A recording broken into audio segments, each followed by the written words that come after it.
ولقد أرسلنا نوحا إلى قومه إني لكم نذير مبين ألا تعبدوا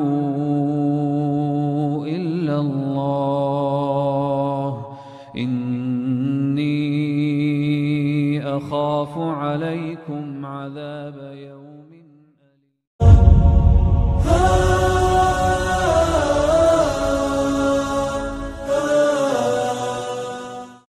السلام عليكم ورحمة الله وبركاته. إن الحمد لله نحمده ونستعينه ونستغفره ونعوذ بالله من شرور أنفسنا وسيئات أعمالنا من يهده الله فلا مضل له ومن يضلل فلا هادي له وأشهد أن لا إله إلا الله وحده لا شريك له وأشهد أن محمدا عبده ورسوله يا أيها الذين آمنوا اتقوا الله حق تقاته ولا تموتن إلا وأنتم مسلمون. Alhamdulillah, kita panjatkan puji dan syukur kehadirat Allah Subhanahu wa taala, di mana dengan segala kemuliaan dan rahmat-Nya kita bisa berkumpul di tempat yang penuh berkah ini.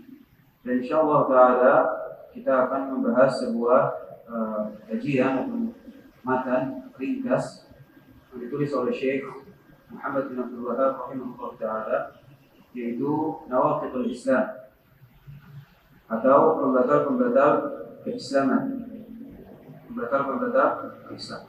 Maka kita meminta kepada Allah Subhanahu wa taala agar menjadikan majelis kita ini majelis yang penuh dengan berkah, yang dengannya kita gapai ilmu yang bermanfaat sebagai bekal kita beramal dalam rangka meraih pahalanya Allah Subhanahu wa taala dan keridhaannya tabaraka wa taala. Amin ya rabbal alamin. Dan sebelum kita masuk ke dalam matan, tentunya penting bagi kita untuk mengetahui bahwa di antara kepemilikan kita yang paling berharga, maka tidak ada yang lebih berharga daripada akidah kita. Lebih berharga dari nyawa kita, lebih berharga dari harta kita, lebih berharga dari apapun yang kita punya. Sehingga bagaimana Allah Subhanahu wa taala mengingatkan kita akan hal itu di dalam firman-Nya, ya ayyuhalladzina amanu taqullaha haqqa tuqatih. Wahai orang-orang yang beriman, bertakwalah kalian sebenar-benarnya takwa. Wala tamutunna illa wa antum muslimun. Dan jangan sampai kalian mati, meninggal dunia, wafat kecuali kalian dalam keadaan muslim. Dalam keadaan muslim. Bahkan tatkala Nabi Ibrahim maupun Nabi Ya'qub berwasiat kepada keturunannya, tatkala mereka sudah di atas pembaringannya, kata Allah Subhanahu wa taala, wa wassa biha Ibrahim wa Yaqub ya baniya inna Allah astafa lakumuddin fala tamutunna illa wa antum muslimun. Diwasiatkan kepada anak-anak mereka dalam pembaringannya oleh Nabi Ibrahim maupun Nabi Yaqub, apa yang diwasiatkan? Sesungguhnya Allah Subhanahu wa taala telah memilih bagi kalian sebuah agama, maka jangan sampai kalian mati kecuali dalam keadaan muslim. Jangan sampai kalian mati kecuali dalam keadaan muslim. Sehingga seorang muslim yang mengetahui harga akidah, dia akan selalu menjaganya jangan sampai Islam itu hilang dari dirinya. Dia khawatir akan hal tersebut. Bahkan Nabi Ibrahim alaihissalam, Khalilullah, yang dicintai oleh Allah Subhanahu wa taala sedemikian rupa, pun berdoa kepada Allah Subhanahu wa taala, wajibni wa baniya an na'budal asnam. Ya Allah, jauhkanlah diriku dan anak-anakku dari apa? Dari beribadah kepada selain Allah Subhanahu wa taala. Masih mengkhawatirkan dirinya dari peribadahan kepada selain Allah Subhanahu wa taala. Jangan sampai keluar wafat dari dunia ini kemudian Islam itu hilang lagi dari dirinya. Sehingga kita tentunya harusnya itu lebih khawatir lagi. Jangan-jangan keislaman kita itu bisa hilang sedangkan kita tidak menyadari. Maka ini merupakan sebuah kerugian yang besar. Oleh karena itu, bahkan tatkala sudah hijrah ke Madinah sekalipun, Rasul Shallallahu Alaihi Wasallam bersama para sahabatnya saat itu sudah berdiri sebuah negeri yang di situ berdiri dengan syariat Islam, tidak ada musyrikin kecuali ahlul kitab yang di situ memang hidup secara rendah, secara hina, membayar jizyah dan segala macamnya, maka saat itu Allah Subhanahu wa taala masih menurunkan ayat kepada mereka, fa'lam annahu la ilaha illallah. Ketahuilah, pelajarilah tentang la ilaha illallah, turun di Madinah. Turun di Madinah. Sehingga kita harus mengetahui bahwa tauhid itu adalah jalan hidup. Itu adalah ruhnya orang muslim, orang Islam. Maka jangan sampai dia itu pergi dari dirinya. Dan dia betul-betul khawatir tentang hal tersebut, karena tidak ada yang lebih berharga daripada akidah. Insyaallah kita masuk kepada muqaddimah. Bismillahirrahmanirrahim. Bismillahirrahmanirrahim. I'lam anna nawaqidul Islam asyratu nawaqid. Syekh Muhammad bin Abdul Wahhab rahimahullahu taala berkata, Bismillahirrahmanirrahim. Ketahuilah bahwasanya pembatal-pembatal keislaman itu ada 10. Pembatal-pembatal keislaman itu ada 10. Maka di sini penting bagi kita untuk mengetahui sebelum kita masuk ke pembatal yang pertama sampai yang ke-10, kita harus tahu bahwa Islam itu bisa batal. Islam itu bisa batal. Dan untuk memahami hal tersebut, kita harus memahami 2 kata. Yaitu yang pertama itu adalah pembatal. Yang kedua itu adalah Islam. Sesuatu dikatakan dia itu pembatal apabila dia itu yang meniadakan.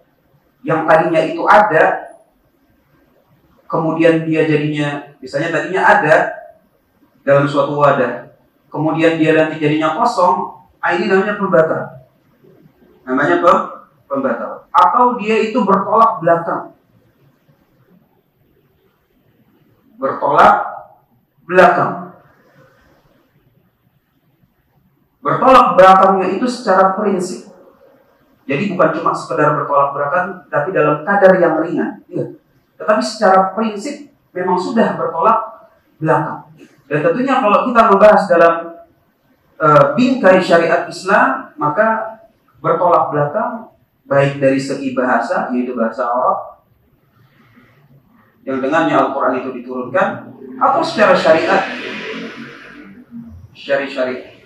Sebagaimana buang angin itu adalah pembatal wudu. Buang angin adalah pembatal wudu karena ya menurut syariat begitu.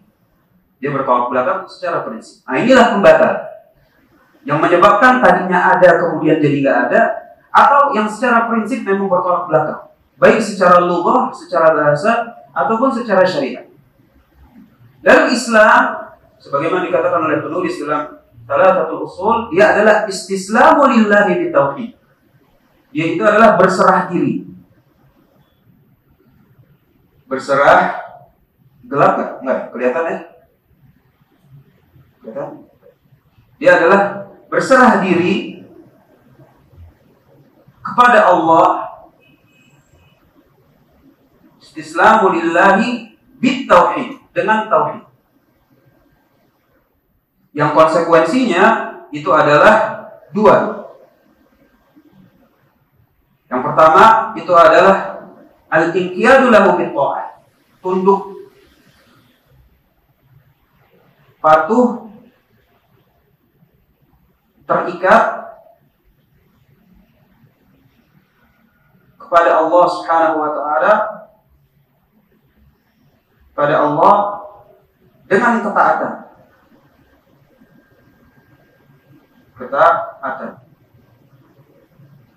Dan yang kedua adalah al-bara'atu minasyirki wa ahli, yaitu berbara'ah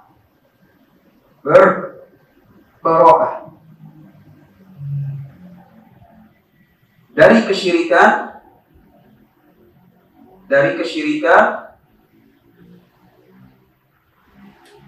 dan para pelakunya.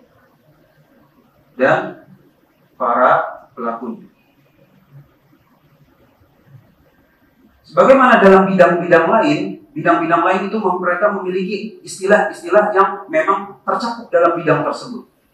Misalnya dalam bidang hadis sahih, Sahih itu kan secara bahasa benar, tapi ketika di dalam bidang hadis, bukan hadisnya yang benar, tetapi ada maksud-maksud tersendiri, ketentuan-ketentuan tersendiri dalam bidang hadis, dalam bidang Quran, bidang tajwid. Begitupun dalam bidang akidah. Sehingga kita harus tahu istilah-istilahnya dan hakikatnya. Yang pertama itulah berserah diri. Istislam. Ini istilah. Istilah. Lillah, alhamdulillah, jelas. Bit tauhid, tauhid istilah. Wal inqiyadu lahu bit ta'ah, tunduk patuh atau al inqiyad kepada Allah jelas. Bit ta'ah, dengan ketaatan di sini juga istilah. Wal bara'atu, bara'ah itu istilah. Kesyirikan itu istilah dari para pelakunya. Kalau kita paham apa itu yang dimaksud dengan istislam, kalau kita paham apa itu yang dimaksud dengan tauhid, apa itu yang dimaksud dengan inqiyad, apa itu yang dimaksud taat, apa itu yang dimaksud bara'ah, kesyirikan, dari kesyirikan, maka kita sudah mencakup, memiliki ilmu yang mencakup apa itu Islam. Apa itu Islam? Semua pembatal-pembatal yang disebutkan di situ dari 1 sampai 10, maka itu mereka itu sifatnya adalah yang di sini. Bertolak belakang secara prinsip, ataupun yang tadinya ada bikin nggak ada. Gimana? Baik dari segi istislamnya, baik dari pembatal tauhidnya, baik dari tunduk patuh terikatnya, baik dalam keadaan ketaatannya, baik dalam baroahnya. Ketika ini semua ada didatangkan perbuatan-perbuatan yang sifatnya seperti ini, maka itu membatalkan Islam secara definisi. Jadi gambarannya gitu. Jadi sebelum kita masuk, kita harus paham benar nih, berserah diri. Kita masuk ke situ dulu.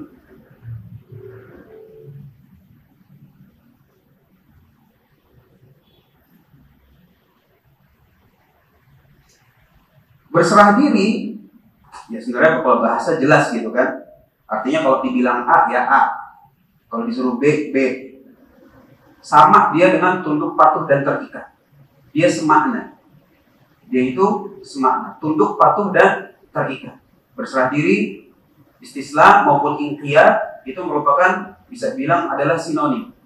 Bisa dibilang adalah sinonim. Hanya saja dalam koridor Islam yang namanya berserah diri ataupun tunduk patuh dan terikat, dia itu konteksnya itu adalah secara zahir yang terlihat, juga secara batin yang ada batinnya. Jadi faham, berserah diri itu adalah, ya alhamdulillah bahasa Indonesianya juga cukup jelas. Hanya saja kita tambahkan bahwa dalam konteks Islam, berserah diri itu harus ada yang terlihat juga dengan ada yang batin. Kalau misalnya ibu kita nyuruh, Dil, beliin teh botol. Kita beliin tuh teh botol. Iya mah, kakak beliin deh tuh teh botol. Secara terlihat, oh iya si Fadil udah nurut sama mamanya, sama ibunya. Tetapi kalau batinnya, mama bikin repot gua aja. Batinnya enggak. Paham konteksnya ya? Paham konteksnya. Jadi dari segi berserah diri ada konteks yang terlihat, ada konteks yang batin, dua-duanya harus terpenuhi. Kemudian masalah tauhid, ini rada panjang. Dimana nggak apa-apa kita review saja biar jangan bosan. Allah Subhanahu wa Ta'ala itu memiliki hak. Allah Subhanahu wa Ta'ala itu memiliki hak. Apa itu hak Allah? Hak Allah Subhanahu wa Ta'ala itu ada dua. Yang pertama itu hak untuk dikenal. Yang kedua hak untuk diibadahi.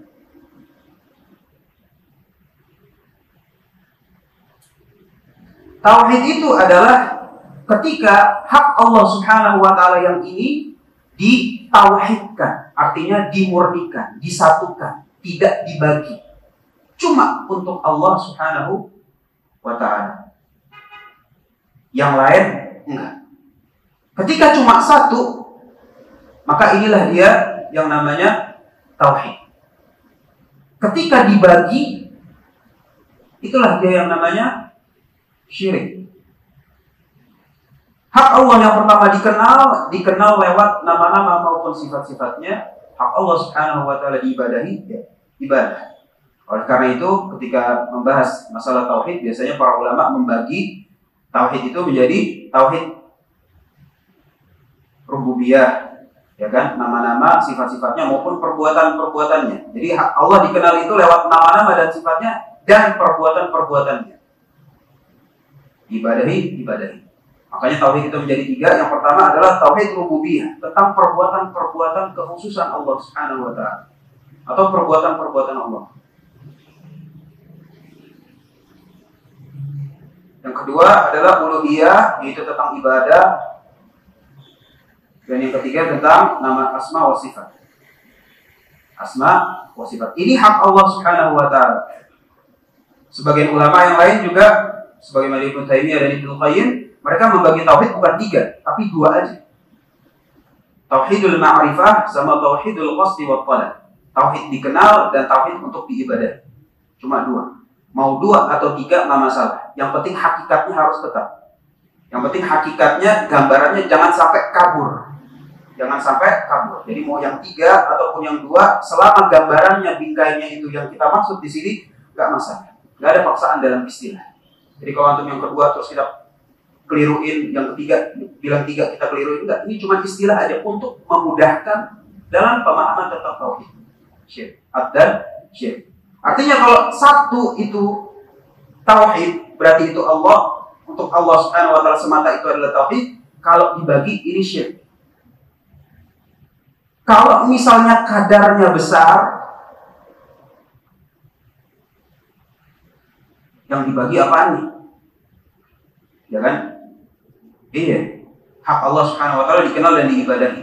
Tapi kalau dibagi kepada yang lain, kadarnya itu merupakan besar, maka dia syirik akbar. Contoh kadarnya besar itu adalah kadar-kadar yang kekhususan cuma Allah Subhanahu wa taala semata. Ini enggak boleh. Giliran dikasih ke yang lain, itu adalah syirik akbar. Contoh misalnya dalam perbuatannya.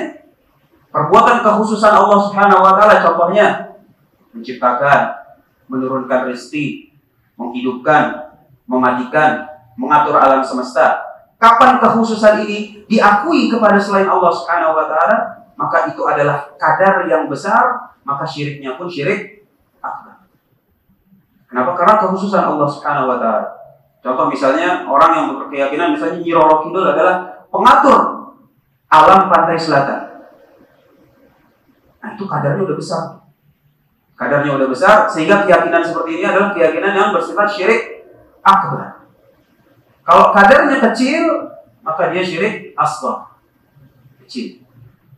Contoh yang kadarnya kecil adalah yang bukan kekhususan Allah. Misalnya taat. Taat itu boleh sama Allah, boleh sama orang tua, boleh sama atasan. Ya kan? Kalau misalnya taatnya mubah, ya berarti diizinkan sama Allah Subhanahu wa taala. Tapi kalau misalnya taatnya itu kadarnya itu adalah dalam memaksiati Allah Subhanahu wa taala, dia bukan syirik akbar.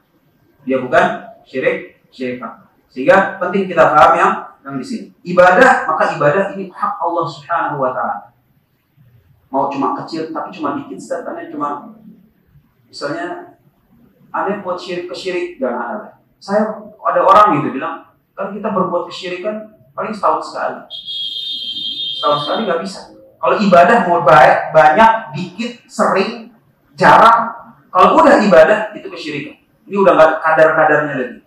Ibadah diberikan kepada selain Allah Subhanahu wa taala, maka itu adalah kesyirikan akbar. Karena hak untuk diibadahi murni untuk Allah Subhanahu wa taala. Jadi kita udah paham tentang berserah diri. Kita udah paham tentang tauhid. Kita udah paham tentang inqiyad. Ini masih sinonim sama al-istislam.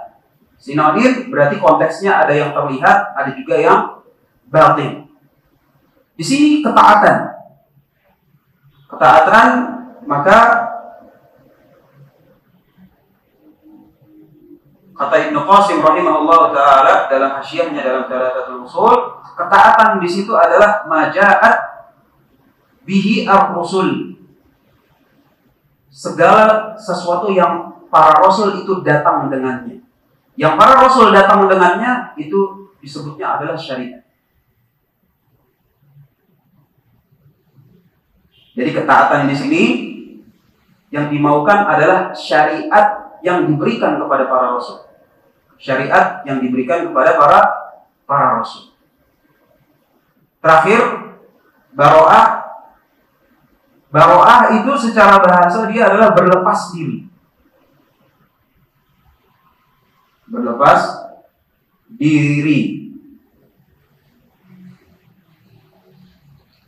Berlepas diri itu secara bahasa adalah nggak ada sangkut pautnya. Kalau saya bilang sama Bapak, Pak, saya berlepas diri dari Bapak. Artinya Bapak terjerat kasus apa? Saya nggak ikut-ikutan di sini. Bapak mau terjun di mana? Saya nggak ada sangkut pautnya di situ. Itu namanya berlepas diri. Ya, nggak ada sangkut pautnya. Kata Al-Utsaimin hafizahullah taala tentang berlepas diri antara mukmin dengan kafir, yaitu bahwa mukmin itu yaquluna fi haddin wal musyrikun wal kafirun yaquluna fi haddin. Ini namanya baro'ah. Ini wadah Islam, wadah tauhid. Ini wadah kufur, wadah syirik.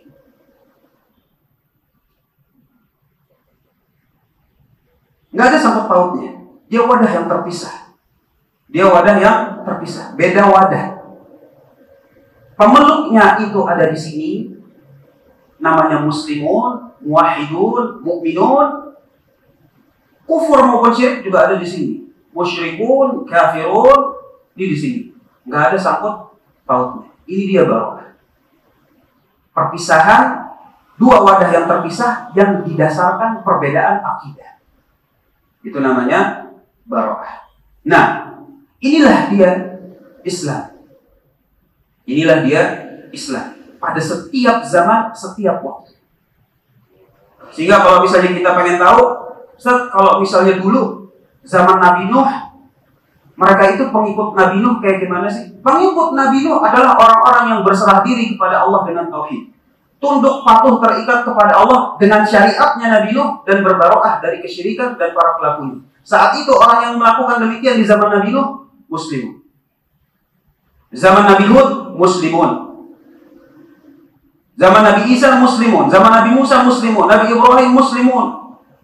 Semua yang terpenuhi di sini, semua yang kayak gini, maka mereka itu dikatakan adalah orang yang berislam. Mereka muslimun. Zaman Nabi Isa begitu juga. Zaman Nabi Musa begitu juga. Ketika mereka melakukan kesyirikan, ya udah bukan muslimun lagi zaman Nabi Musa. Atau ketika misalnya datang Nabi Isa. Nabi Isa bilang, ya saya bawa syariat saya. Dia bilang, oh enggak, saya maunya yang Nabi Musa aja. Tetap Nabi Musa. Berarti di sini dia batal, dia nggak terpenuhi di sini.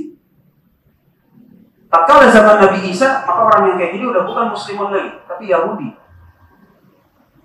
Paham? Maka ini dia gambaran globalnya. Orang pada setiap zaman, setiap waktu, apapun dia, kalau dia berserah diri kepada Allah dengan tauhid, tunduk patuh terikat kepada Allah dengan syariat yang saat itu zamannya berlaku.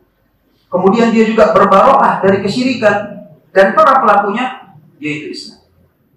Sehingga pembatal-pembatal keislaman itu adalah segala sesuatu yang bertentangan secara prinsipil dari hal-hal tersebut. Baik.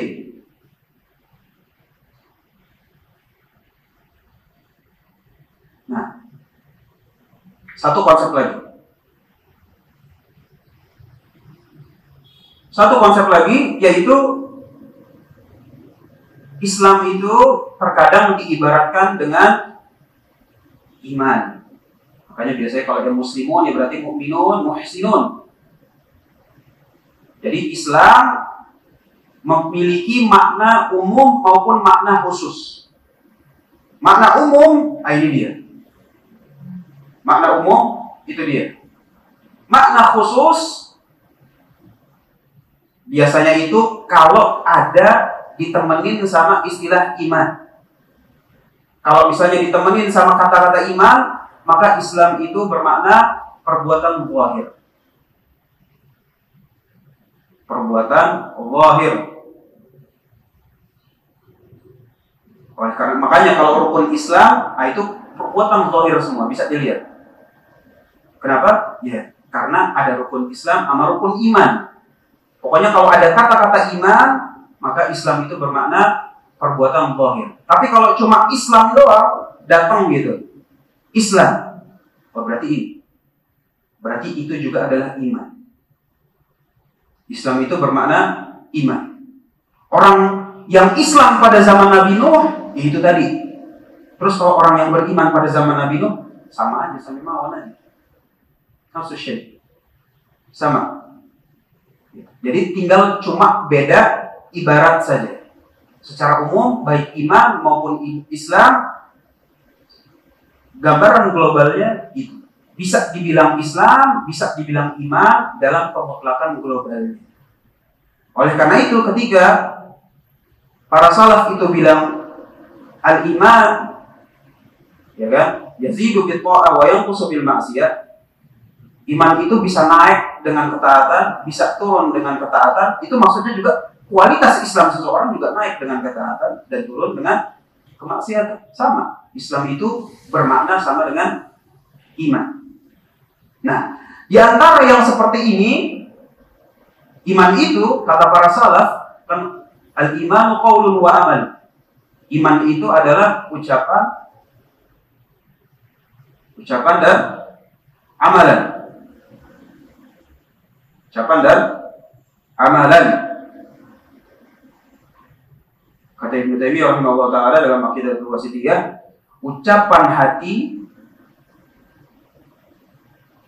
ucapan lisan, amalan hati, amalan lisan, amalan al-jawari, anggota tubuh. Anggota tubuh. Ucapan hati, ucapan lisan, amalan hati, amalan lisan, amalan anggota tubuh. Ini semuanya disebut sebagai iman. Dari semuanya, ucapan hati, ucapan lisan, amalan hati, amalan lisan, dan amalan anggota tubuh, ada yang menyebabkan iman itu ada. Yang tadinya nggak ada, dengan misalnya binutqi syahadatain, dia mengucapkan asyhadu an la ilaha illallah wa asyhadu anna muhammadar rasulullah. Muslim apa bukan? Muslim. Ada langsung. Ada juga yang menyebabkan kualitasnya itu naik. Contohnya misalnya baca Quran, sedekah, apalagi salat sunnah, berakhlakul karimah. Ini menyebabkan naik. Lawannya iman itu kufur.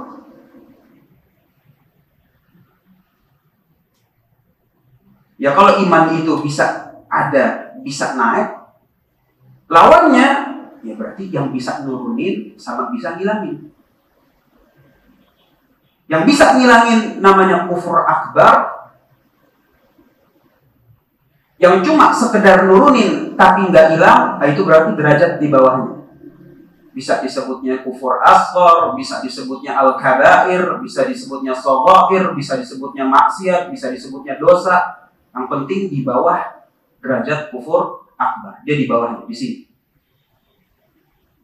Contoh yang cuma nurunin, ya kan? Misalnya apa?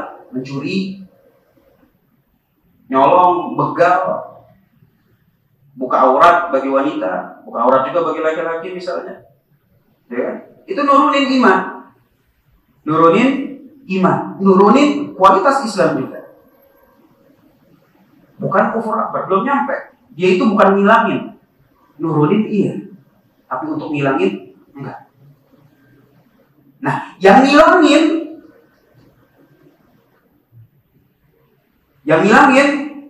inilah dia yang namanya pembatal Islam. Jadi kalau misalnya ditanya, apa bedanya sih pembatal keislaman sama pembatal keimanan? Ada bedanya nggak? Sama aja. Makanya biasanya dalam kitab-kitab ulama ya, nawaqidul Islam, nawaqidul iman.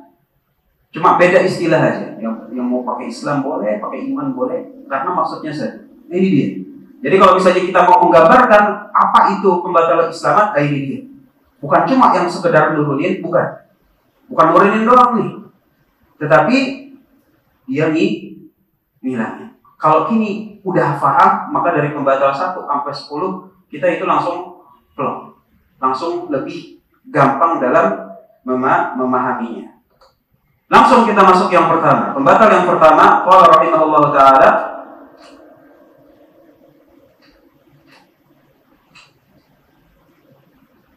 istilah Islam secara umum, poin-poin penting istilah Islam secara umum udah, secara khusus udah.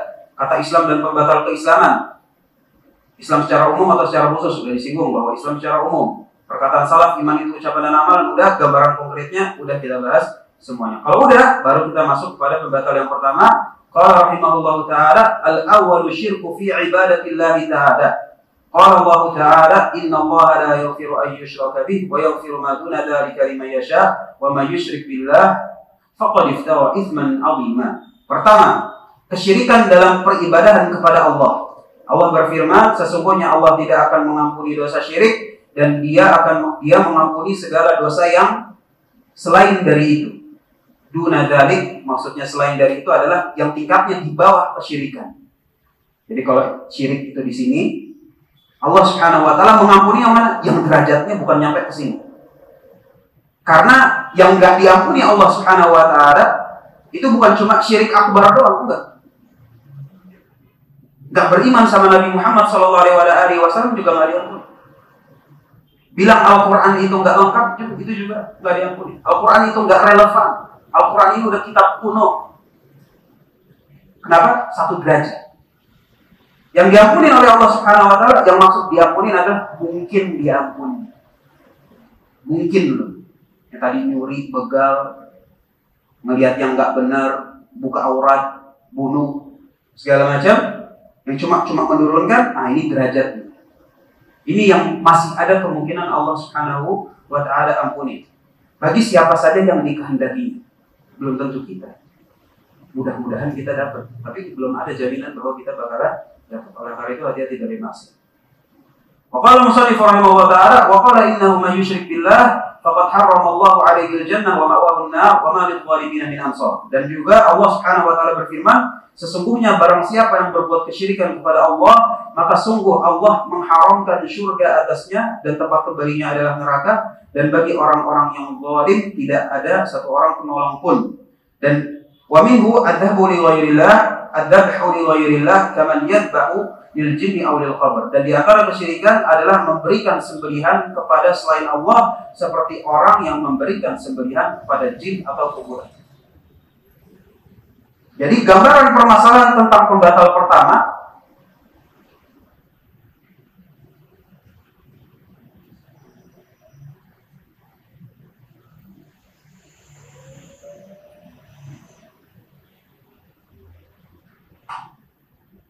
Syekh Muhammad bilang, al-awwalu asyirku fi ibadatillah wa asyirku fi ibadatillah. Dia berbuat kesyirikan. Kesyirikan apa? Itu tadi, memberikan hak Allah Subhanahu wa taala ke yang lain. Memberikan hak Allah Subhanahu wa taala ke yang lain. Tinggal kita pengen tahu nih kadarnya. Yang diberikan apa? Yang diberikan ibadah. Asyirku fi ibadatillah, dalam ibadah. Sedangkan ibadah itu adalah hak khususnya Allah Subhanahu wa taala. Kapan diberikan? Maka syiriknya itu adalah syirik akbar. Syirik akbar. Dalil-dalilnya tentang dosa syirik dibawakan oleh penulis. Kemudian penulis bilang, salah satu contoh syirik akbar itu adalah memberikan sembelihan. Tentunya sembelihan yang bersifat ibadah. taqarrub, memberikan sembelihan kepada jin atau kepada kuburan. Ini gambaran permasalahannya. Sekarang kita tanya, terus batalnya dari mana sih? Ini kan Islam nih. Bisa batal dengan sesuatu yang secara prinsip memang bertentangan baik secara bahasa ataupun secara syariat. Sekarang kita bilang, ini perbuatannya nih. Batal nggak? Yang batal yang mana? Kalau batal yang mana? Kalau nggak batal kenapa? Batal atau enggak? Batal, kenapa Pak?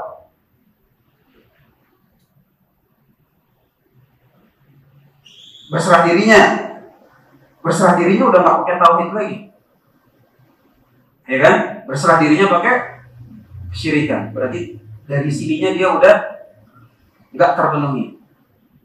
Dari sininya nggak terpenuhi. Kayak gitu secara memahaminya, iya kayak gitu. Oh, kesyirikan itu adalah demikian dan demikian. Dan terus kenapa Islam seseorang itu bisa batal dengan kesyirikan? Ya karena Islam itu gambarannya adalah ini. Sedangkan kesyirikan itu adalah bertentangan secara prinsip dengan tauhid. Perkataan ulama sebagai pendukung pemahaman, banyak banget. Bahkan misalnya kalau di Al-Quran aja biasanya Allah Subhanahu Wa Taala habis bilang tauhid, lalu bilang jangan syirik.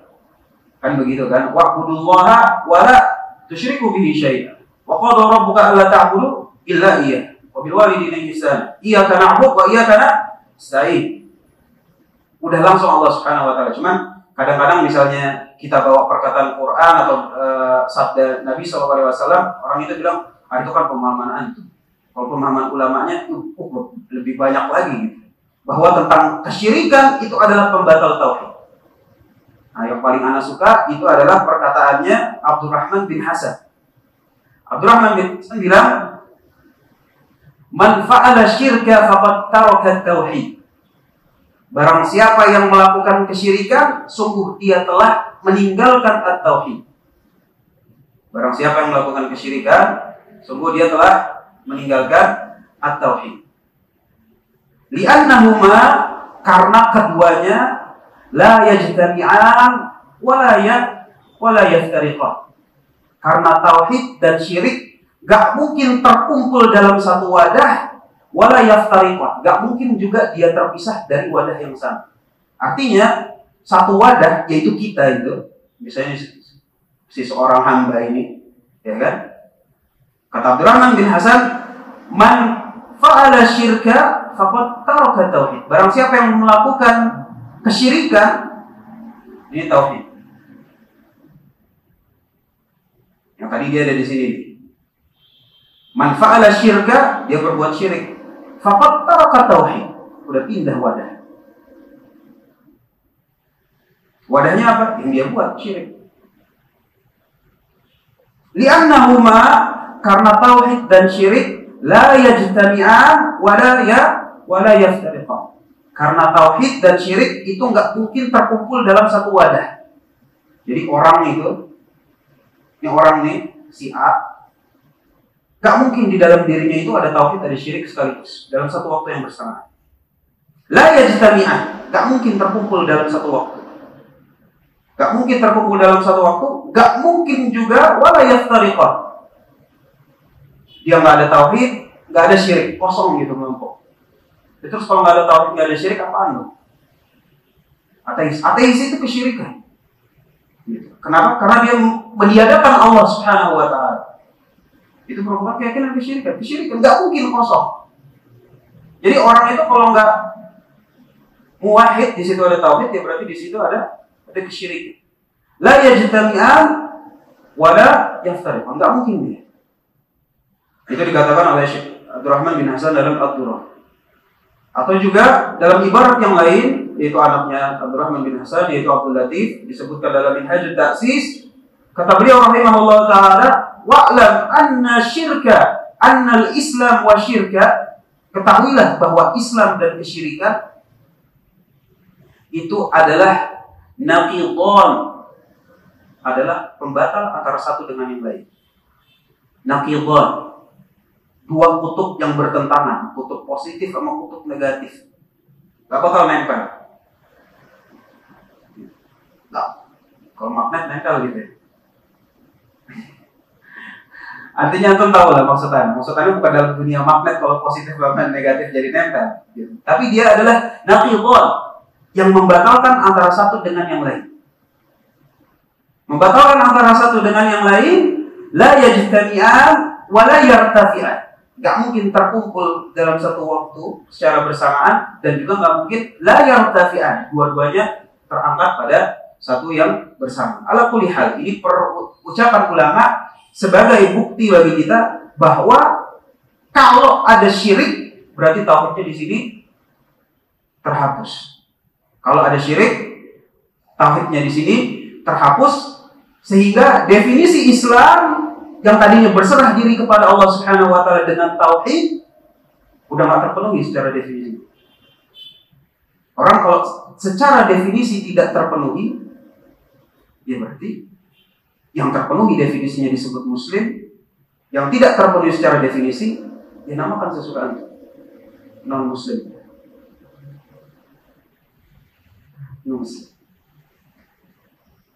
Khair. Baik, masuk pembatal yang kedua. Kok cepet banget, Seth? Iya. Antum kalau misalnya kita mau yang panjang-panjang, nanti kita baca syarahnya. Kalau cuma baca matan, yang penting kita tamat dulu nih. Jangan sampai matanya aja nggak pernah tamat. Belum pernah tentang nambatin mata nawaqidul Islam. Sekalipun enggak. Baca sih iya, tapi kalau ngaji belum pernah enggak. Kita pengen tamatin dulu lah. Tamatin. Mudah-mudahan ya, dalam 2 pertemuan mudah-mudahan selesai. Kenapa? Karena yang paling lama itu tadi di muqaddimah aja. Muqaddimah yang paling lama. Kenapa? Karena di situ adalah titik berat dalam pemahaman. Adapun dari 1 sampai 10, kalau yang muqaddimahnya titik berat pemahamannya kita sudah paham, nah itu udah langsung tinggal berjalan aja. Seperti kayak pembatal kedua. Qala rahimahullah taala atsani man ja'ala bainahu wa baina Allahi wasa'il yad'uhum wa yas'aluhum asy-syafa'ah wa yatawakkalu 'alaihim kafara ijma'. Kedua, barang siapa yang menjadikan perantara di antaranya dan di antara Allah Subhanahu wa taala. Berdoa kepadanya, itu kepada si perantara, meminta syafaat kepada mereka, bertawakal kepada mereka, maka kafara ijma'an, pelakunya telah kafir secara ijma'. Gambaran permasalahan tentang pembatal kedua.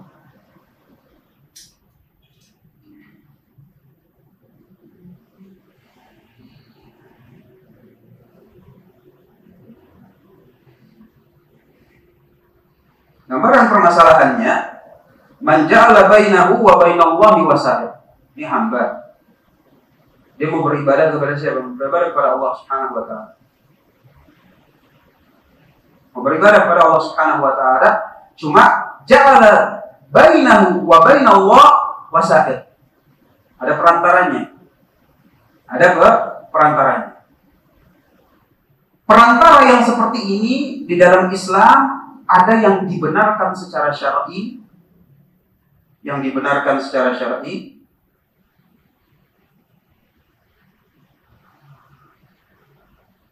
ada yang disalahkan, tidak dibenarkan. Dibenarkan.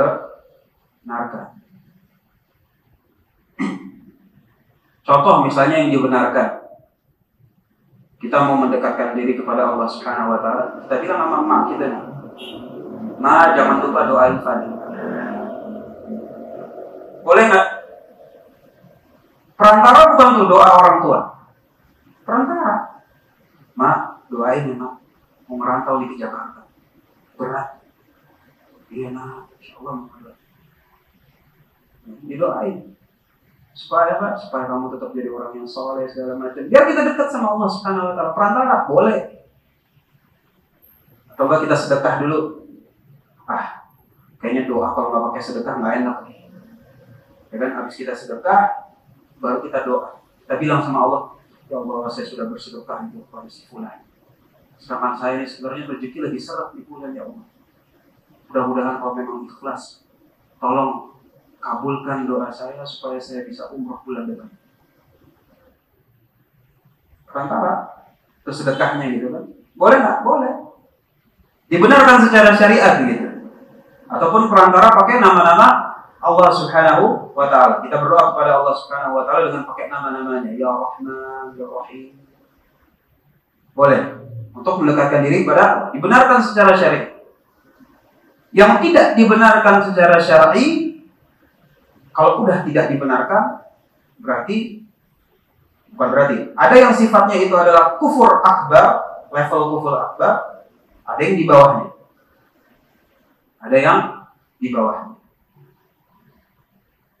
Kalau yang levelnya kufur akbar, ya berarti ada hak-hak Allah Subhanahu wa Ta'ala yang diberikan dalam kadar yang besar. Kembali lagi ke tadi.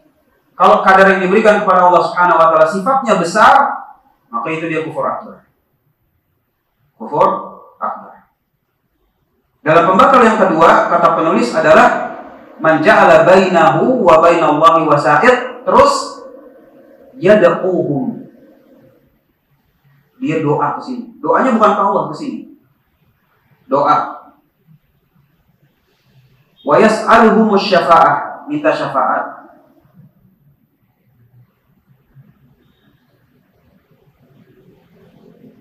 Wa yatawakkalu alaihim, bertawakal. Ini gambarannya. Sekarang kita tinggal tanya, kalau misalnya ada yang berdoa kepada selain Allah Subhanahu wa Ta'ala, nih kepada si perantara doanya. Bukan minta didoain, bukan. Doa. Ya Nyi Roro Kidul, coba deh.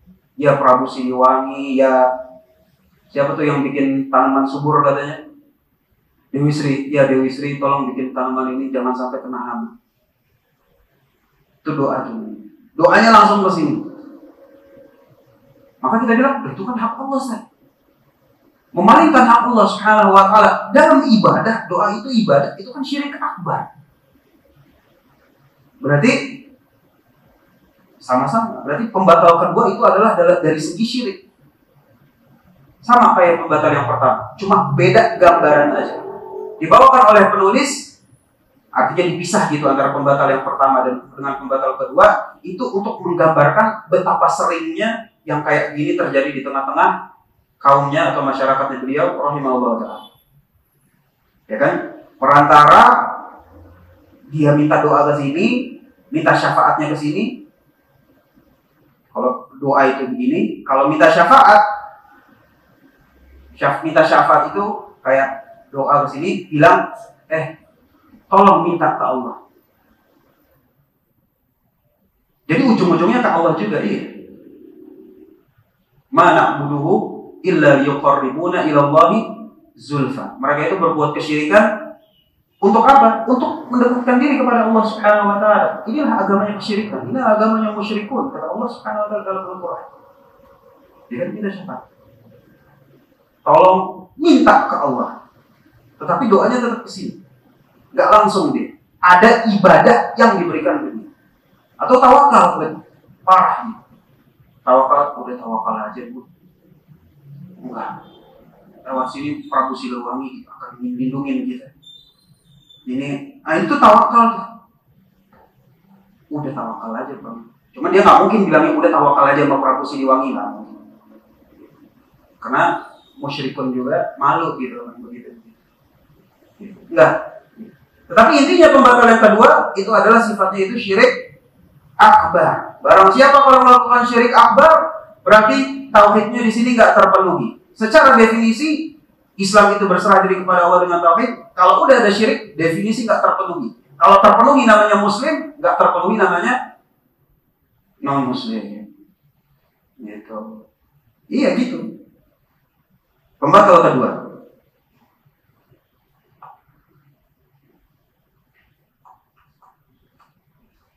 Perkataan ulama sebagai pendukung pemahaman, perkataan yang tadi masih tetap berlaku. Ya kalau kesyirikan, yaitu membatalkan at-tauhid. Beberapa menit, Pak? Hah? Udah cukup? Udah sejam? Hah? Aneh kagak dengar tuh mau ngasih? Hah?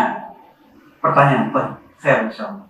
Jadi pembatal satu, pembatal kedua, dua-duanya adalah jenis kesyirikan akbar yang membatalkan tauhid sehingga definisi Islamnya itu nggak terpenuhi, nggak megang deh. Yang seperti ini maka tidak dinamakan muslim. Namanya apa terserah, maunya musyrik, kafir, mulhid, non muslim sama persis syirik. Insyaallah, jadi pertemuan berikutnya ya kita akan sentuh dari segi yang seperti ini aja. Nanti kalau kita pengen tahu lebih mendetailnya, ya kalau Allah Subhanahu wa taala beri kita umur dan kesempatan, amin amin robbal alamin, ya kita akan membaca syarahnya apabila memang mau atau misalnya sekarang sudah banyak syarah-syarah yang dicetak dalam bahasa Indonesia, yang penting pemahamannya antum mudah, nanti baca syarahnya itu lebih nyambung. Yang bahaya adalah dia matanya belum pernah habis gitu. Matanya belum pernah habis, dia beli buku terjemahan, syekhnya ngomong apaan, dia cuma iya aja, tapi sebenarnya nggak paham. Ini sebenarnya ngomong apa ya? Dia cuma baca aja, baca sendiri. Dia bilang hatam, padahal dia nggak memahami. Maka yang seperti ini membantu insya Allah dalam memahami agama Islam. Insya Allah pada pertemuan berikutnya kita masuk kepada pembatal yang ketiga. Wallahu waliyut taufiq. Mudah-mudahan Allah Subhanahu wa taala memberkati. Ada, wallahu a'lam bishawab. Apabila ada yang ingin tanyakan, apa silahkan. Ada yang mau ditanyakan?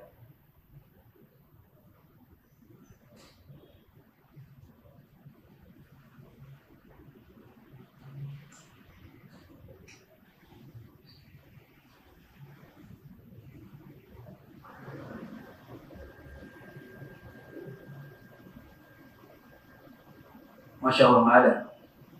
Belum semua. Ada? Ada yang mungkin yang kurang jelas atau seperti apa? Dari ibu-ibu mungkin kalau ada. Ini ibu-ibu kagak bisa melihat, Pak?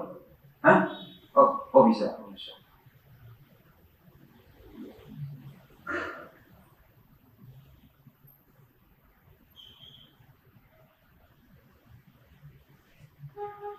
Baik. Insya Allah di halaman terakhir itu ada ijazah periwayatan. Jadi kalau antum yang sudah mengikuti, kalau bisa diikuti sampai penuh, sehingga nanti periwayatan yang diberikan juga akan penuh. Baik, kita cukupkan. Insya Allah. Sallallahu alaihi wasallam wa akhiru da'wana alhamdulillahi rabbil alamin. Wassalamualaikum warahmatullahi wabarakatuh.